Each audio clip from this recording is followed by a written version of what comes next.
Above the place she called home for more than a decade, the flag was lowered gently not long after Margaret Thatcher's death was announced.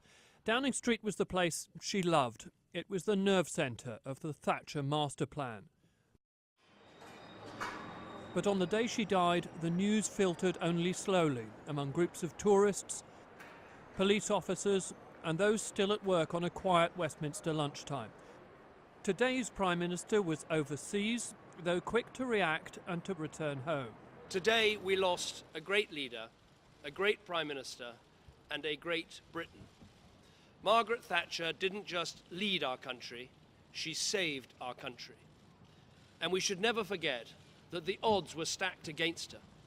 She was the shopkeeper's daughter from Grantham who made it all the way to the highest office in the land.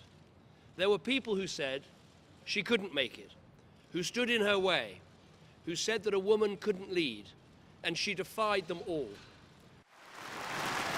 There were no half measures with Margaret Thatcher. She was the most loved Prime Minister and the most hated. Joining the Labour Party, are you? The one with the strongest influence, surely. Yet the most vilified too. Yes, I will have a steak. How'd you like it? Oh, raw, please. She stopped Britain going bust and turned things round and made it possible to govern Britain again. I abominated Thatcherism for its absolutism, for its cruelty, for its divisiveness. She was undoubtedly a remarkable Prime Minister. One has to put her among the major figures of the 20th century without a doubt. When Labour was swept from office in 1979, the country didn't really know what to expect. Where there is discord, may we bring harmony. Where there is error, may we bring truth. Where there is doubt, may we bring faith. And where there is despair, may we bring hope. But the Thatcherite revolution got off to a faltering start. Tough measures to bear down on inflation fueled the rise in unemployment. Soon her poll ratings were rock bottom, and the new PM had her back to the wall. To those waiting with bated breath for that favourite media catchphrase, the U-turn, I have only one thing to say. U-turn if you want to.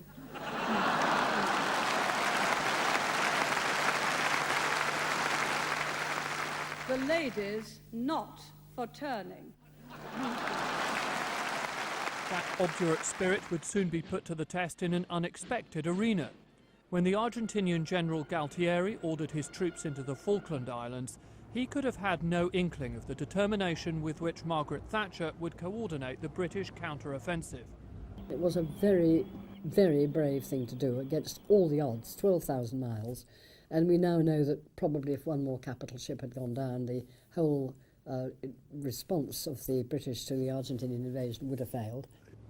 By the time the staging post of South Georgia fell to British forces, the martial spirit had really taken hold. God save the Queen. What happens next, Mr. Knott? Thank you very much. What's your reaction, Prime Rejoice at that news and congratulate our forces and the Marines. And once this bitter conflict had been won, those who doubted the Prime Minister's military judgment found themselves in a minority. What was wrong with rejoicing? What is wrong with rejoicing when you've achieved success? God, there are some people in Britain, and this is what she was up against.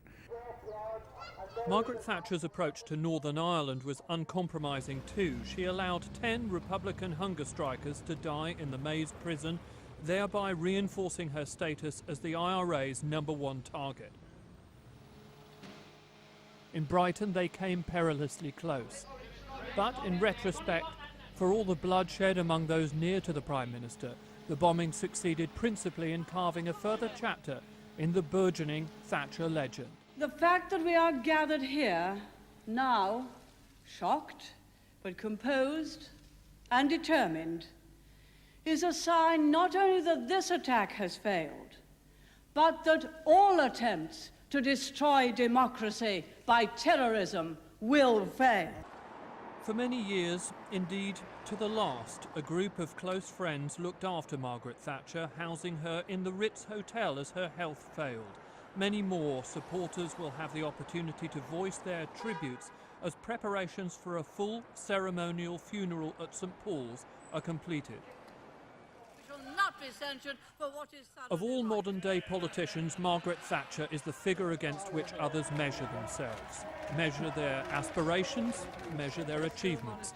Listen to everyone. I must go down and talk to them. It's an unforgiving business. If the truth be told, there aren't many who benefit from comparison with Margaret Thatcher. Well, I'm joined now